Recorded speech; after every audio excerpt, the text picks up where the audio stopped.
Je l'ai trouvé comme toujours dans son élément. Quelques cadenas. Voilà, avec des médicaments aussi. Produits de la forêt. C'est bien à base de chimique dedans. Voilà. Ces enfants ont entre 10 et 15 ans et aujourd'hui, je les ai invités pour parler du tourisme.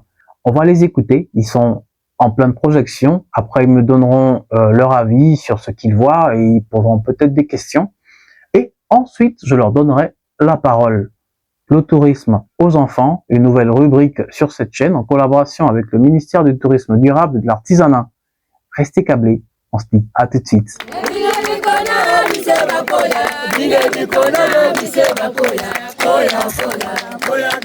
Notre réunion est centrée sur le tourisme. C'est quoi le tourisme, selon vous? Dites-moi tout ce qui vous passe par la tête. Selon moi, le tourisme, c'est le fait de découvrir des zones que nous ne connaissons pas, le fait d'admirer les paysages, voir comment l'environnement est. Selon moi, c'est ça, quoi. Pour moi, le tourisme, c'est le fait d'aller voir des environs qu'on ne connaît pas et, je sais pas, essayer de se cultiver.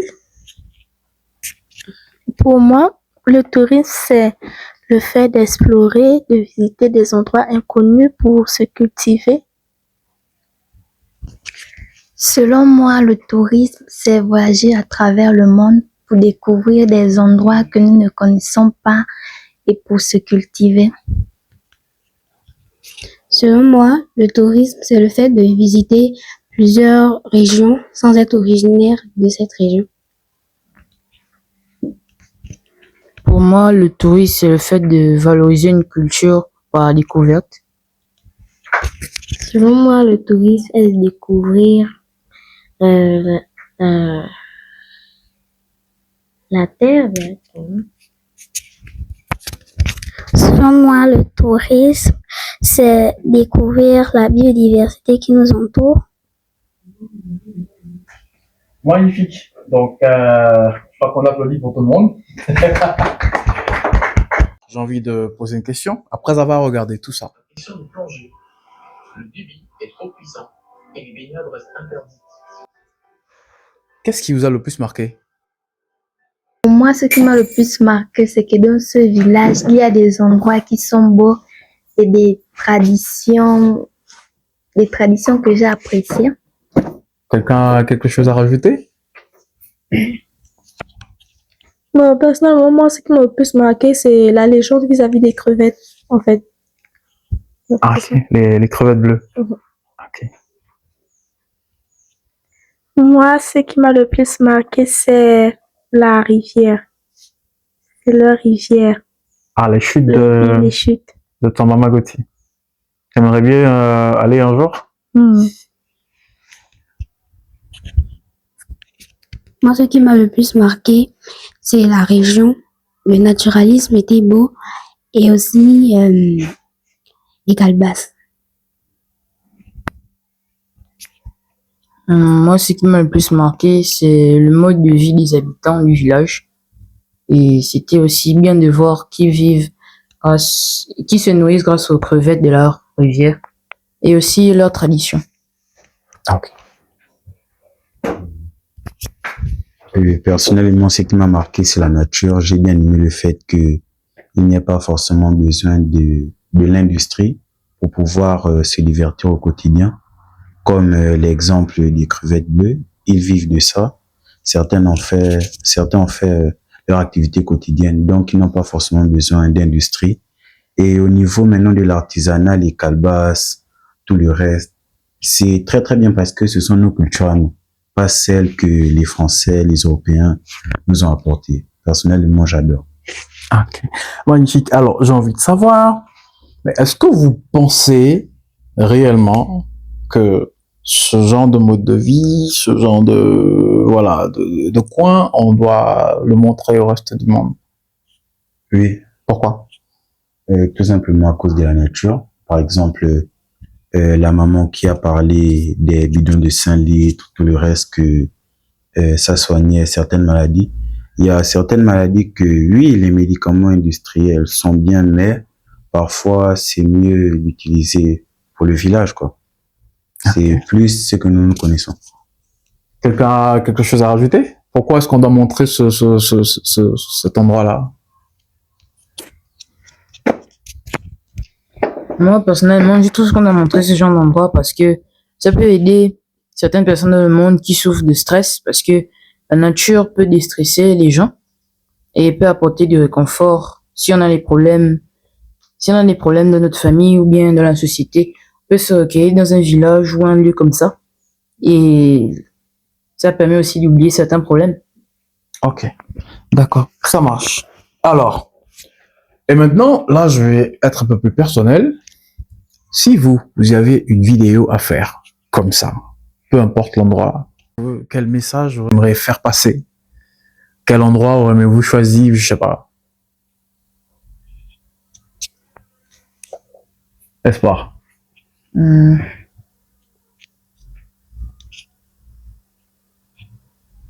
Alors, s'il y a quelqu'un qui a quelque chose à dire, il demande le micro, et puis voilà. Donc, si vous avez une vidéo pareille à faire, quel endroit et quel message? Moi, personnellement, j'aurais fait connaître mon village parce que notre génération aujourd'hui n'est pas vraiment centralisée sur ces cultures. Elles sont plus focus sur la modernité d'aujourd'hui. Voilà, donc on est décultivé de notre tradition. Voilà. Et c'est où ton village? Tu connais pas ton village? T'as jamais été à ton village? Non. Ça fait combien de temps? T'as jamais mis les pieds ou bien t'es parti? Non, j'ai jamais mis les pieds. Donne-lui le micro.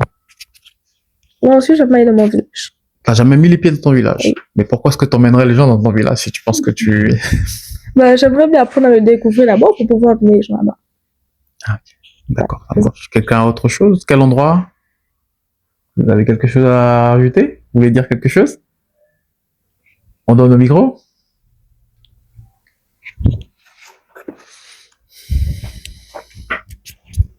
Moi, je pense que je ferais découvrir mon village parce que dans mon village, on peut retrouver des si belles choses et on n'a pas aussi, on utilise, dans mon village, c'est un peu comme Tsama Magouti, mais sauf que on est loin dans la forêt, donc nous vivons, quand on veut boire de l'eau, il y a une rivière là où on se nourrit de ça et parfois c'est souvent très loin d'aller en ville. Et c'est où ton village? Mon village se trouve à Libreville, précisément vers Rovendo, au pic à Saint-Dérail. Il y a une forêt là où il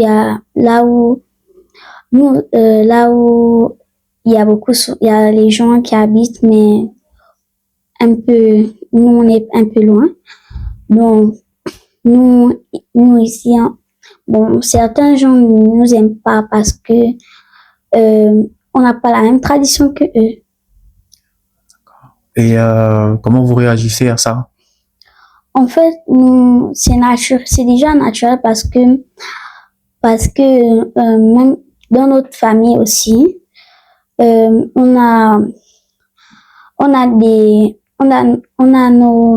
enfants de ma grand-mère sont des chrétiens et nous on fait la tradition. Ils sont contre la tradition? Oui.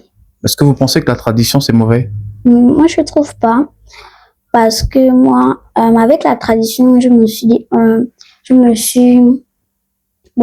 avec la tradition j'aime bien ma tradition parce que un jour quand j'étais seule à la maison, puisque j'avais perdu la clé de ma maison, donc je pleurais. Ma mère était sortie, elle était en train de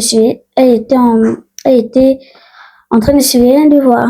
Donc Donc, je pleurais parce que il y avait des choses dehors et j'étais fermée avec le cadenas. Donc, j'ai cherché la clé dans toute la maison, donc j'ai pas trouvé la clé. Donc j'ai, donc après, j'ai prié mes ancêtres pour retrouver la clé et on m'a montré là où il y avait la clé. Et souvent, souvent, quand je fais souvent mes devoirs de classe, ça m'arrive que j'oublie certaines choses et je me retrouve et j'ai des bonnes moyennes. Et tu es de quel groupe ethnique? Je suis fond. D'accord. Je suis fond de l'Est-Chuer. D'accord. Et mon grand-père, il est fond de Yem. Donc, ma grand-mère, elle est fond de Minvoul. Et nous, on est fond de l'Est-Chuer parce que mon grand-père, il a eu des problèmes avec sa famille. D'accord. Donc, je ne peux pas te raconter, en fait, c'est personnel. D'accord. Merci bien. Alors, la prochaine question. Alors, j'aimerais savoir, que représente le tourisme pour vous au Gabon en général? Qui peut prendre la parole et répondre à cette question? Que représente le tourisme au Gabon pour vous? On a dit que le tourisme était le fait de voyager. Oui. Pour moi, le tourisme au Gabon représente la découverte. Ok. Et vous pensez que le Gabon mérite d'être découvert davantage? Oui, le Gabon mérite d'être découvert davantage parce que c'est un très beau pays. Ok. Et vous êtes originaire d'où? Je suis originaire de Minzik. De Minzik, Minzik. oui. À part Minzik, quel autre endroit du Gabon avez-vous déjà visité avec les parents? Oyem, Bitam Oui. et Libreville. Et quel est l'endroit qui t'a le plus marqué, qui vous a le plus marqué quand vous étiez lors de vos visites à Oyem, Bitam et Libreville? Il y a forcément un endroit que vous avez aimé, non? Oui. C'était quoi? À Oyem, ici, l'endroit que j'ai aimé, c'est la foire.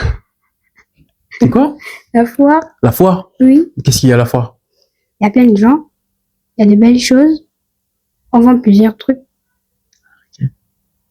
Espoir. Originaire de d'où? Je suis originaire de Mivoul. De Mivoul. Donc, à part Mivoul et Oyem, quel autre endroit avez-vous déjà visité? Bon, à part Mivoul et Oyem, Bitam et Minzik. Et quel est l'endroit qui qui vous a le plus marqué? C'est à Bitam. Bitam. Qu'est-ce qu'il y a à Bitam là-bas? Parce que à Bitam, l'entrée de la ville, quand on vient du côté de Oyem, est un peu, je sais pas. C'est comme si on entrait. Bon, il n'y a pas de pancarte pour dire que nous sommes à Bitam. Direct une entrée et on se retrouve dans la ville. Et puis, la cohésion de cette ville est un peu semblable à Oyem parce que j'ai confondu leur station d'essence à celle de Oyem. Et aussi leur ville aussi est très bien construite. Autre chose? Quelqu'un a quelque chose à rajouter? Oui. Selon moi, le tourisme nous permet de nous cultiver au Gabon parce que dans certaines provinces, il y a des traditions qui peuvent aider des personnes de provenance de d'autres provinces. Et quelle province avez-vous déjà visité au Gabon? L'Estuaire, la Nyanga, le Moyen-Ogooué et le Lointain. Alors, parlez-nous un peu de votre séjour dans la Nyanga. Mon séjour dans la Nyanga, c'est parce que quand je pars souvent là-bas, je pars pour aller rendre visite à ma mère. Mais qu'est-ce qu'il y a de particulier dans la Nyanga? Qu'est-ce qu'il y a? Si un touriste vous demande pourquoi visiter la Nyanga, qu'est-ce qui fait la beauté de la Nyanga, selon vous, votre expérience?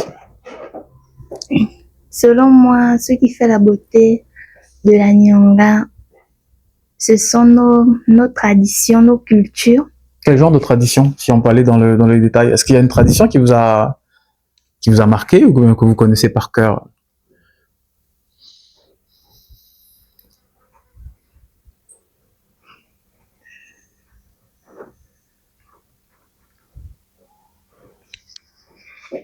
Non, je pense pas que je puisse connaître une tradition, une culture.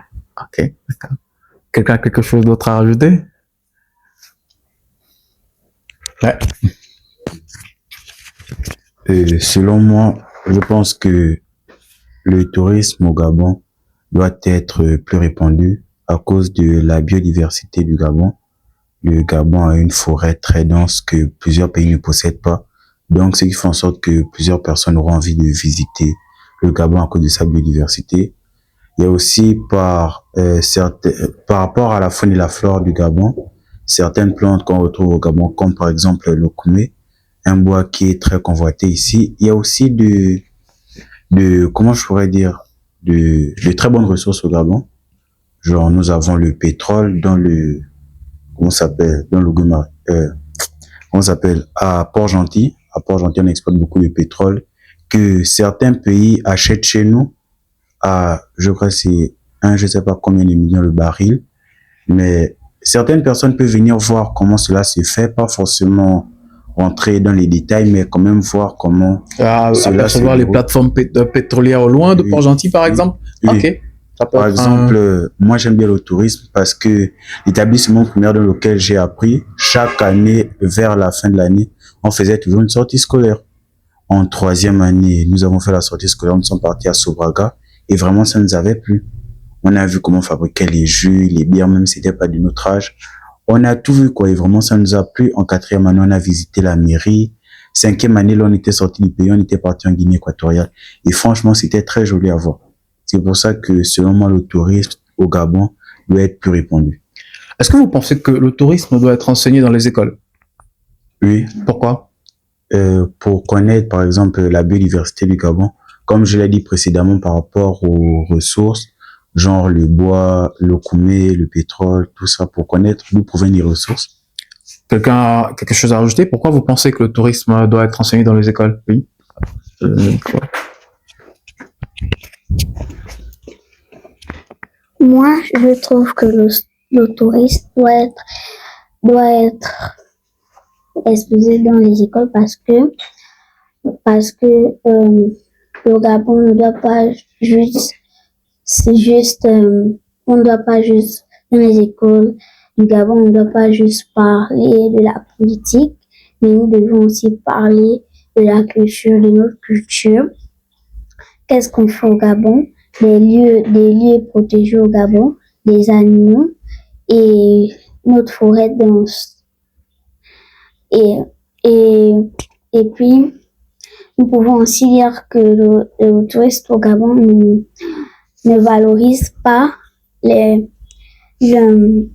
entreprises parce que, bon, c'est vrai que les entreprises peuvent nous aider, mais moi je pense que avec nos traditions, on peut facilement nous soigner et comme ça.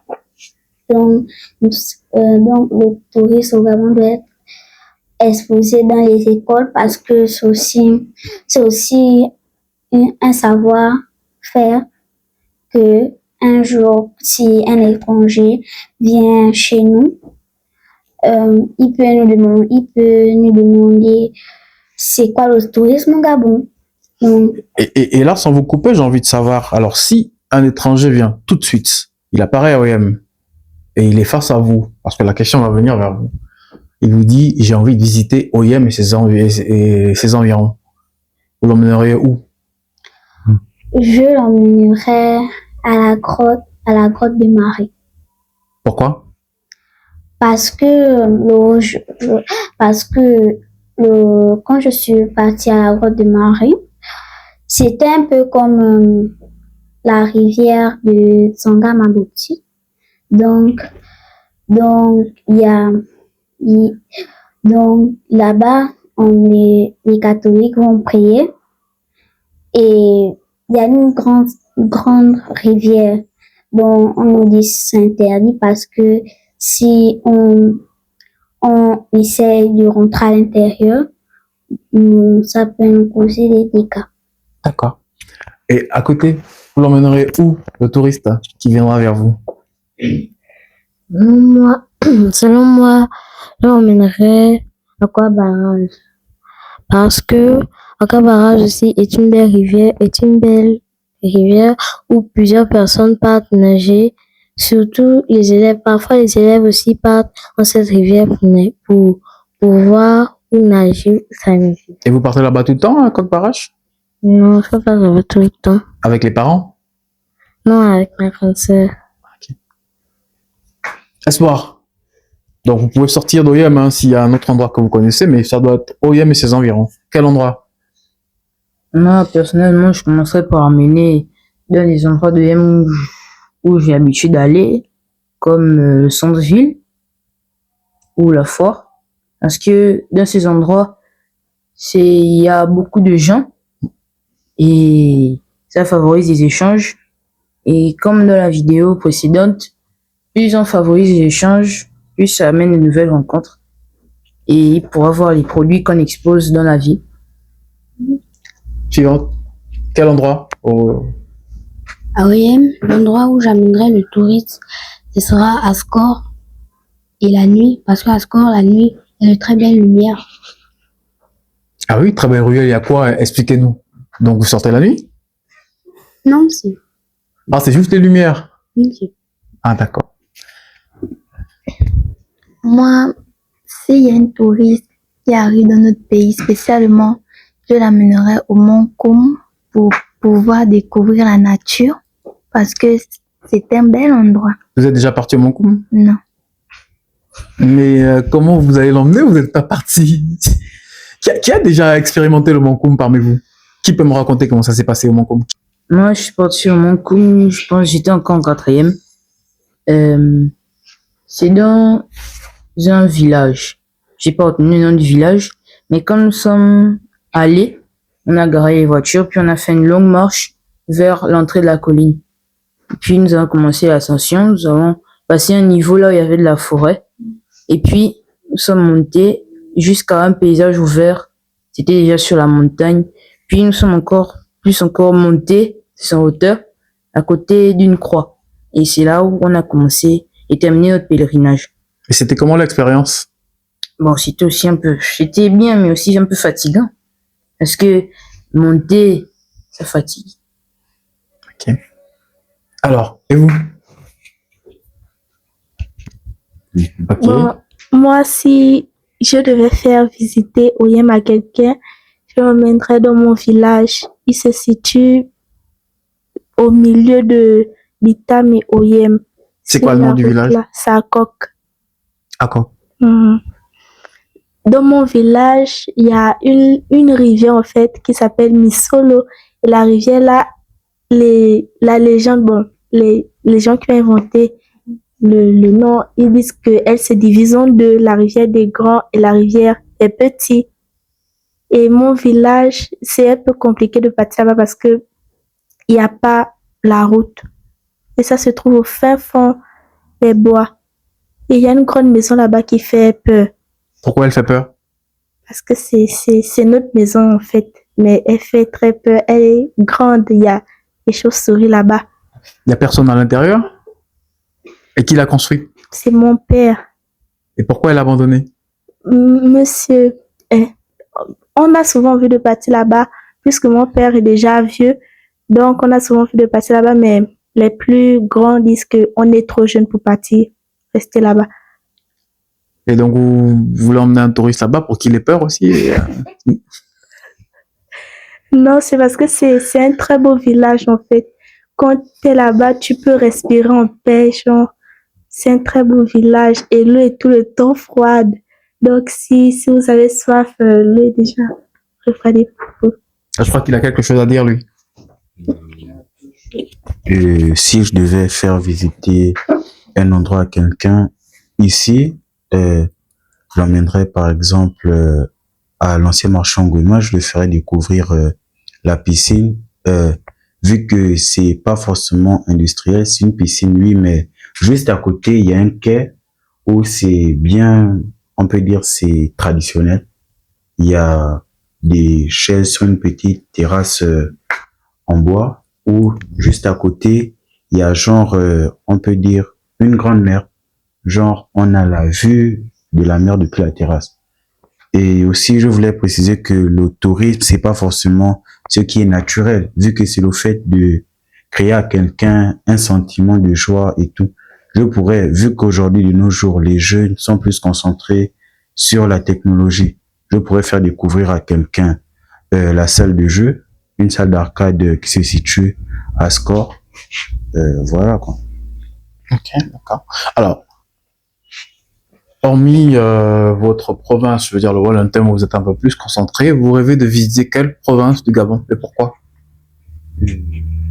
Personnellement, j'aimerais bien visiter Port-Gentil. Pourquoi?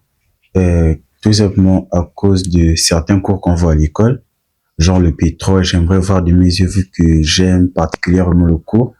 J'aimerais aussi voir certains navires, vu qu'à Port-Gentil, il y a les imports-exports par voie maritime. J'aimerais bien voir de moi-même au lieu qu'on me raconte.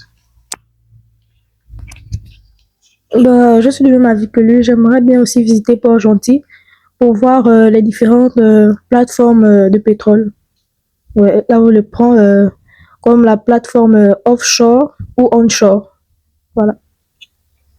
Moi, personnellement, je voudrais visiter n'importe quelle province en dehors de l'estuaire et du Wellington parce que ce sont les deux seules provinces que j'ai déjà visitées.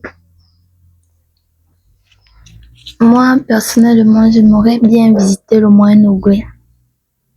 Parce que dans cette province, il y a des endroits vraiment que j'apprécie comme l'Ogooué.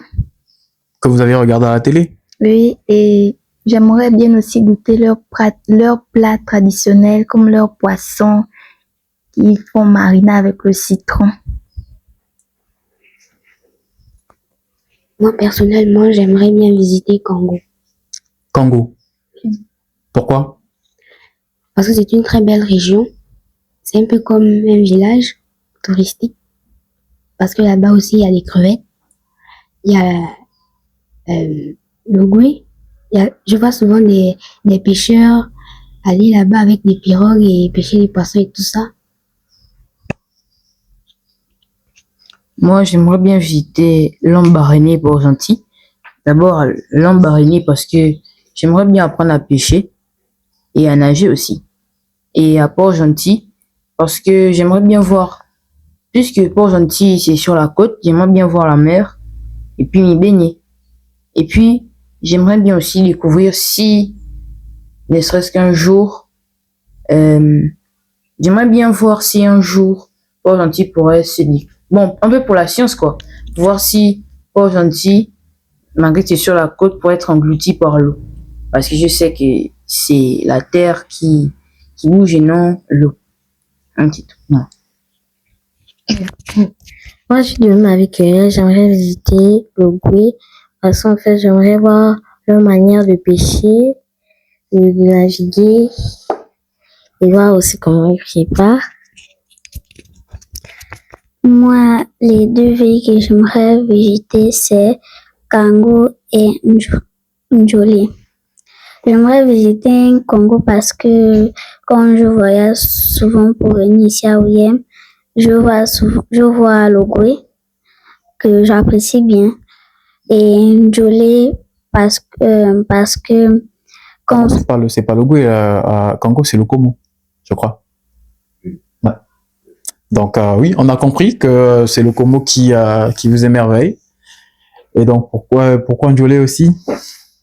parce que Njolé, quand on descend souvent du bus, quand on part souvent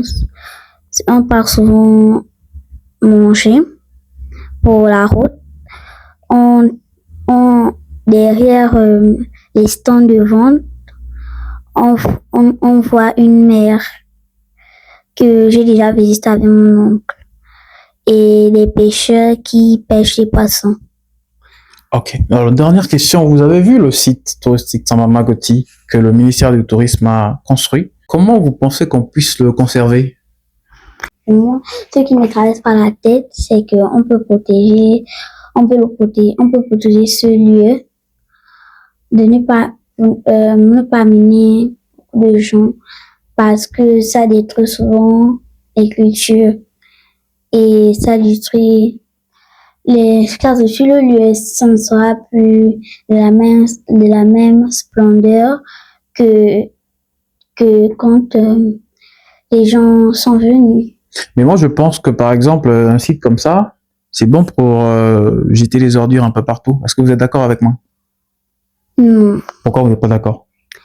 parce que quand on jette les ordures, ça détruit notre biodiversité, donc notre faune et notre flore.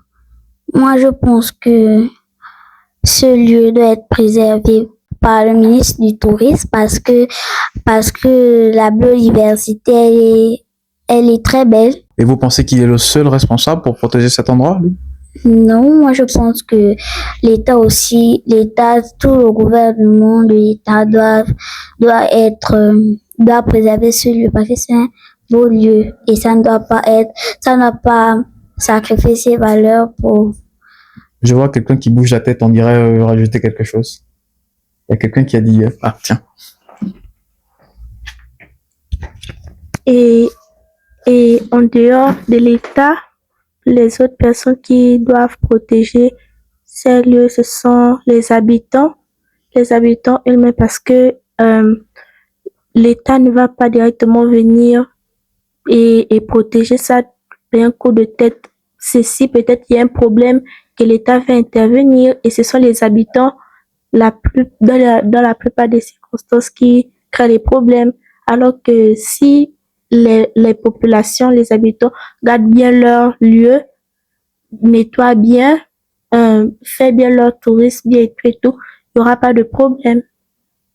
Et pour protéger aussi, on peut aussi faire les parcs, même pas seulement dans les villages, même juste des petites salles où on expose la nature. Bon, hormis le gouvernement et l'État et les habitants, donc les autochtones, les touristes aussi peuvent aussi aider à valoriser le lieu. Parce que c'est un beau lieu, comme a dit mes chers camarades ici, mais c'est aussi de la part des touristes de veiller à ce que le lieu soit propre. Parce que quand ils viennent, ils doivent respecter les mesures, ne pas jeter les ordures au sol, par exemple. Et puis, s'ils sont là seulement pour visiter, ils n'ont pas le droit de salir, donc ils doivent aussi valoriser, quoi. D'accord. Alors dans la vidéo, avant de vous laisser, on a vu un guide, Combé Rémy. Il parlait avec une casquette. C'est un guide touristique. Que pensez-vous de ce métier? Le métier de guide touristique. Est-ce que vous aimeriez devenir guide touristique dans le futur? En toute honnêteté. Bon, selon moi, un guide touristique, c'est une personne qui nous permet de découvrir certains endroits que nous ne connaissons pas. D'accord. Mais vous, est-ce que vous aimeriez devenir guide touristique? Oui, j'aimerais bien pouvoir devenir guide touristique pour pouvoir montrer à d'autres personnes des endroits de mon pays qui sont beaux que moi-même je n'ai pas encore visité. Elle a quelque chose à rajouter? Moi, j'aimerais bien être guide touristique parce que ce travail est fabuleux. Moi, personnellement, si à l'avenir je serais guide touristique et amener des personnes qui n'ont jamais vu des lieux à découvrir, mais aussi respecter les cultures des villages, des villes. Donc, Être guide touristique ne fait pas forcément partie de mes projets, mais je trouve que c'est un travail admirable parce qu'il aide à faire connaître les traditions et les cultures de notre pays et aussi valoriser notre faune et notre flore. Espoir. Selon moi, être guide touristique, c'est un travail très honorable parce que tu donnes ton savoir à des personnes qui ne connaissent pas l'environnement. Mais personnellement, j'ai d'autres projets, donc je pourrais pas affirmer que je souhaite être guide touristique.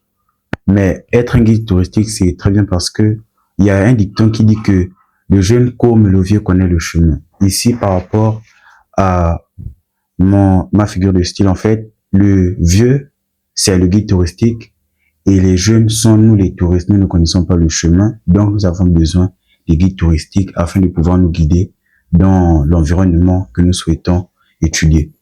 Ok. Une dernière réponse? Moi, je trouve que le métier de guide touristique, c'est un beau métier parce que sans les guides touristiques, on peut pas découvrir un pays, une région qu'on ne connaît pas. Parce que même dans les histoires, les leçons qu'on nous apprend à l'école depuis la 7e année, on dit que même les explorateurs ont besoin des autochtones pour se guider dans les contrées qu'ils devaient découvrir. Je trouve que c'est un beau métier, même si pas dans mes aspirations de devenir guide touristique. On se dit à bientôt pour un prochain rendez-vous. Bye.